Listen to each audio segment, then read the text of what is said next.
Good evening, and I welcome myself back. I am Phyllis Logan, your host for the Chicago Westside branch NAACP. I've missed you guys, but I know that you've received lots of information from Rebecca in the last few weeks, so we thank you for joining in. We are live and interactive, so we need to hear your voices as well as your concerns. Give us a call, 312-738-1060. Feel free to call in. This evening, we've got two topics I want to discuss. One is a reentry forum that the NAACP is hosting on June the 30th. June the 30th at our office location, 5820 West Chicago Avenue. And this is going to be from 10 a.m. to 1 p.m. We are, matter of fact, we are collaborating with the National Alliance for the Empowerment of the Formerly Incarcerated. The director over there, the CEO over there is Benny Lee. And they will be bringing resources to this forum. We'll have specialists and representatives from many areas. Housing, number one. We know how difficult it is to find housing if you're a reentry citizen, but we also know that employment opportunities are scarce and sometimes demanding as well. We are going to have a discussion on expungement as well as record sealing, and we're going to give you some pre-training for expungements and record sealment, because we know that what happens many times when you go out to the big forums, the big focus groups on expungement, people walk in with the misconception that they get to take care of their business right there on the spot. Sometimes you can. It just depends on the flow of attorneys that are on site, and it depends on what the expungement is for. So what we want to do is give you some pre-expungement education so that you'll have a better experience going through the process. So there will be some professionals there to help with that training on expungements as well as record sealing. Education and training, we're going to have education, how you can apply for, not scholarships, but maybe you would qualify for some of the low interest loans or student loans, or maybe qualify for some of the other non-federal funding opportunities to help you get the training you need. There could be some stipends along the way for training. And then we're going to talk about health, and we'll have some health advocates there to go over any areas of concern or need about your health that you may need to talk with someone one-on-one. So we invite you. This event is going to be held once again June 30th, and we're hoping to have Mr. Benny Lee here on the set next week so that you can call in with more questions to him in reference to the event. But we want you to also call our office. We are located, and this is where the event will be held at, 5820 West Chicago Avenue. But write our office number down, 773-261-5890. Feel free to give our office a call with any questions or comments on any events or activities that we're doing for the community, and then we'll be able to have you come in and join us when those activities start, or be able to inform you sooner as opposed to just having you see and hear from us here on KNTV. But we welcome your opinions, your voice, 312-738-1060. Feel free to call in. The reentry forum, once again, is going to be June the 30th at our office location on Chicago Avenue, and it's from 10 a.m. to 1 p.m. And we'll also have some light refreshments. So I ask you to give our office a call once again if you have anyone who's interested in attending, or if you would like to attend yourself. Call the office. If you have questions on this topic, feel free to call us. Give us a call in this evening. Our next topic that we're going to discuss is an area that the NAACP has been focusing on since 2012. We were given some instructions, some guidance, some guidelines on how we, the community advocates, could other community organizations to develop what you may have heard in other areas, other communities, a community benefits agreement. And we've talked about this several times, and we've been working on this diligently since 2012, trying to bring groups together, but to also focus on specific projects that come into our community. And that's why they call it community, and talk about the benefits that you, the community, the residents, should be able to receive from these projects that come into the community. So it's called sharing the benefits, community benefits agreement, and it describes what the projects are. It describes the process of how the residents should be involved in this by way of employment, number one, training, number two, and when we say employment, we're really referencing permanent jobs. If they're part-time jobs or seasonal jobs, we welcome them, but we try to put within this agreement as much emphasis on full-time public employment that an individual would receive benefits from, meaning health insurance, vacation, sick leave. Those are the benefits that we want these full jobs to be able to award you in your employment with any developments that are happening within our community. One example of how this works is when they were trying to do or wanting to do the Olympics here in Chicago. If you remember that a few years ago, we thought we were going to get the Olympics, and they started doing sites and evaluations of land for structure for the Olympics. In the Lawndale community is in particular, how they could utilize the centers, the park districts, to open those spaces up to build up the venue for the Olympics. Well, when they got started, when the rumor first started that the city wanted the Olympics to come to Chicago, many community residents came together and started discussing of how the community could benefit from this excitement of the Olympics, how the community could be involved, the residents, when it came to employing individuals to run through that whole cycle of the Olympic events that would take place, as well as the construction of the new structures that would have been needed for the games to take place inside or outside, to put the tracks and fields together for those types of parts of the Olympics. So a community benefits agreement, that was one reason to have an agreement. It's really an ordinance that the city and the community sign off on to say, we will be holding everyone accountable, we will be transparent, we will make sure that the community is inclusive in this process, in the conversations,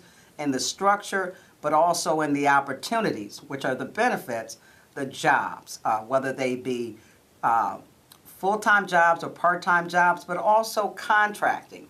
And the other area where it's most necessary that the benefits agreement adheres to is making sure that you, the resident, the consumer, is able to, as a developer, if you're a sole proprietor, if you work in the construction industry, if you own a construction company, that you also participate by, being able to bid on the jobs, of whether it's in digging dirt, sweeping, debris, or piling up bricks, or stacking up the walls.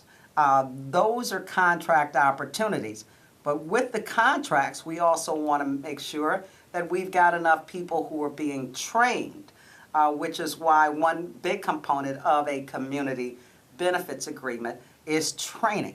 So we've got training, we've got contracting for those that are self-employed, but we also have jobs, permanent jobs with benefits.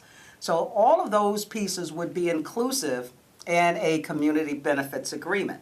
The Obama Center, library, recreational center, whatever it's being named, Obama, they've already, the community out in South Shore and Washington Park, those communities have already started bringing the community together to see what's important to them. And our past president, President Barack Obama, also made it known that he would listen to the community and see what the community's needs were and how best to meet the community's needs and concerns, address the concerns, and to make sure that the community is on that first receivership of contracts as well as training and as well as hiring individuals that live within the community. So we have a caller. Caller, your question or comment? Yes. Can Yes. you hear me? Could you speak Okay. up a little louder, sir? Okay. Okay. Can you hear me now? Yes. Okay. I want to know why all the organizations, both Hispanic and African American, seem not to care about getting jobs, real jobs, because you have hundreds of millions of dollars worth of construction going on right now.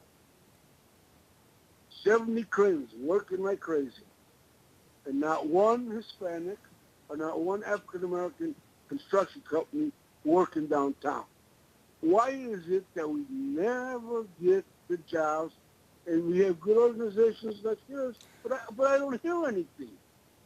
Can you give me an answer, please? Thank you. Well, let me ask you, why don't you think that's not, why do you think that's not happening? Okay, I'll tell you. I'll tell you. Because we elected enough Hispanic aldermen, enough African American aldermen, and they don't seem to care. So maybe we should vote differently this time. Just think about all the jobs in the last 20 years that neither Hispanics nor African Americans have gotten, because our people, our aldermen, have gotten too lazy, or they're afraid of Rahm Emanuel. So let me ask you a question. What ward do you live in? I live in the 10th ward. In the 10th ward. Where's the 10th ward? What was that? Where is the 10th ward? You north, south, east, west? Oh, I'm right by the Indiana border. The Indiana border. Okay. Well, you've pretty much addressed the rhyme and reason. Elected officials have to do their part as well, because they are very familiar of what's going on in their wards or districts. So we have to hold elected officials accountable. I would say in the past 20 years, I've not seen very much change. So if you don't see change, that speaks to something. That means that the people that are voting are choosing to retain those people that are there. What we do... Excuse me. Yes. Can you, the great NAACP and other African American and Latino, Hispanic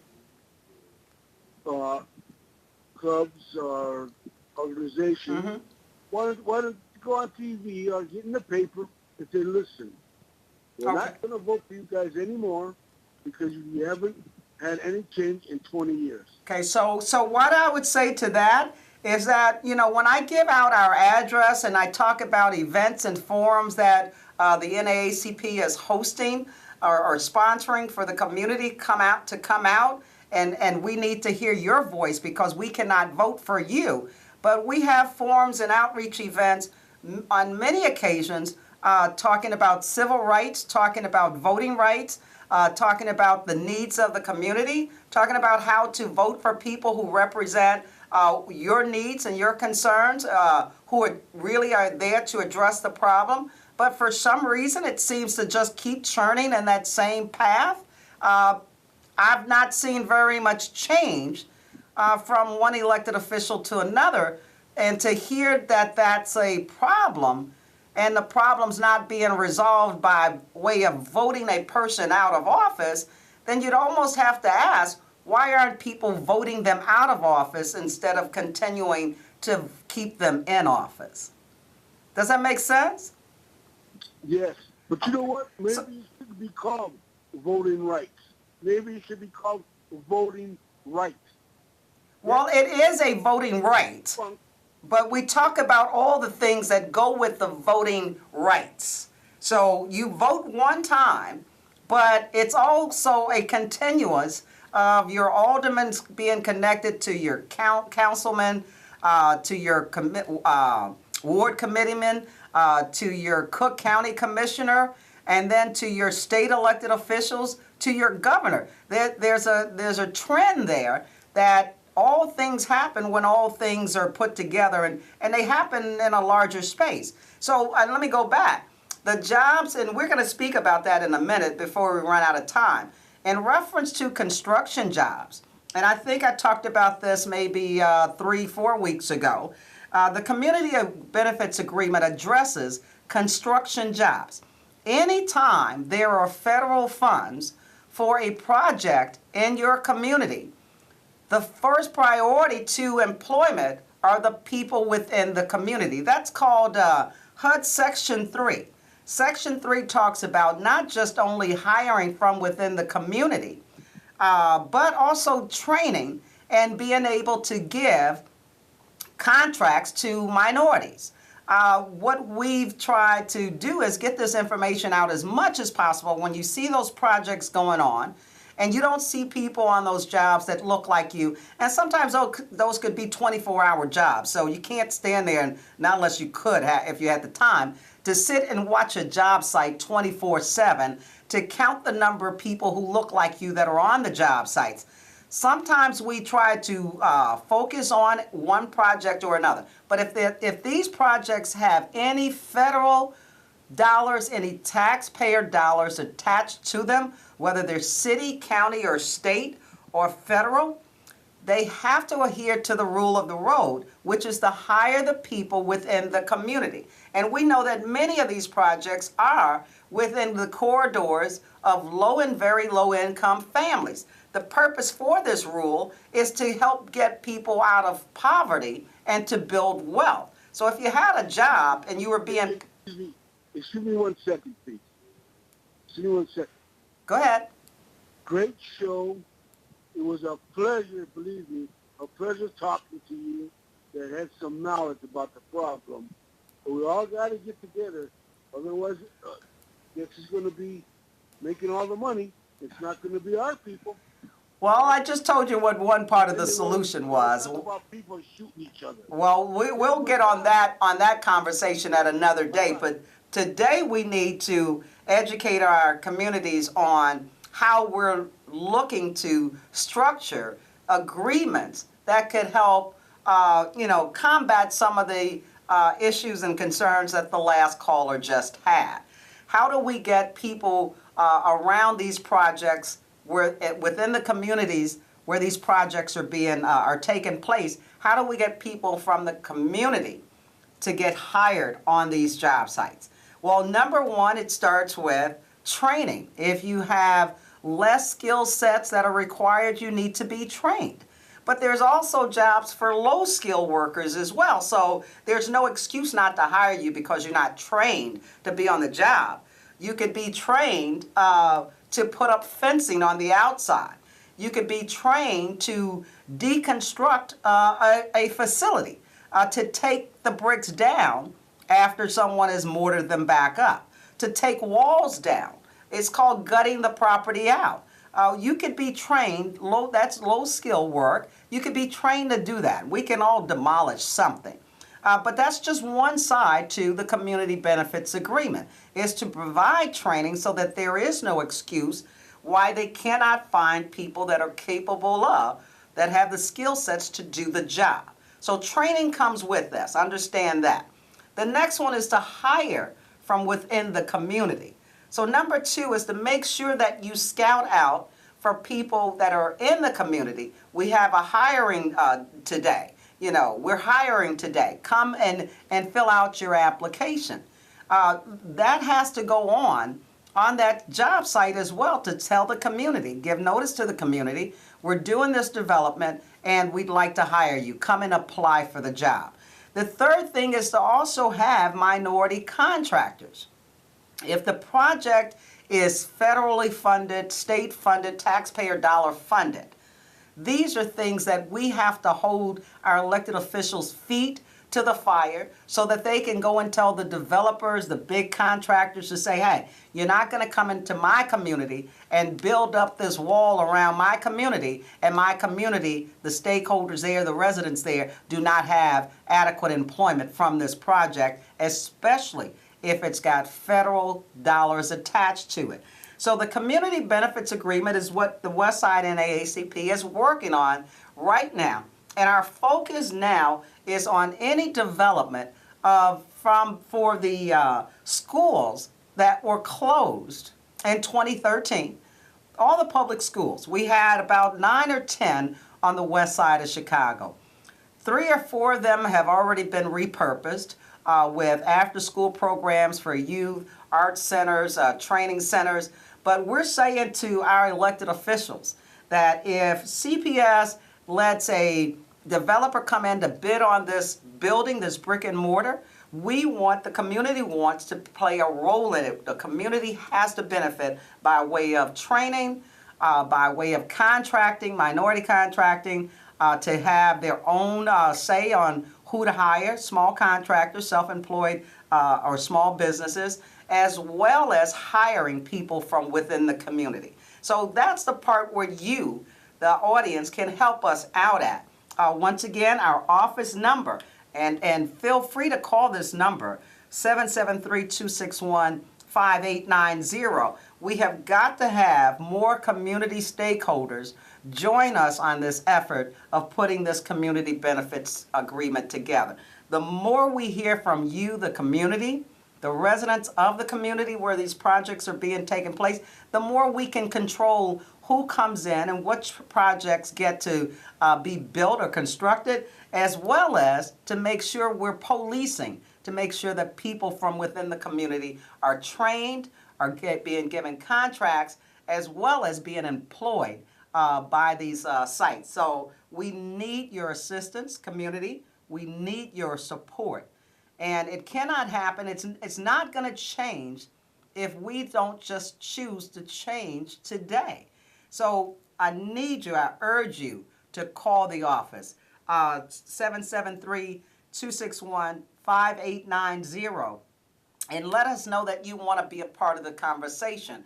We're looking to host a meeting this Thursday evening, but you need to call the office because I really don't have the time set for that just yet, for a community meeting to talk about how we can help and be a part of and create this community benefits agreement so that we can all share in the benefits when it comes to redeveloping our community. And that's really what this is all about. So I look to hear from as many of you as possible.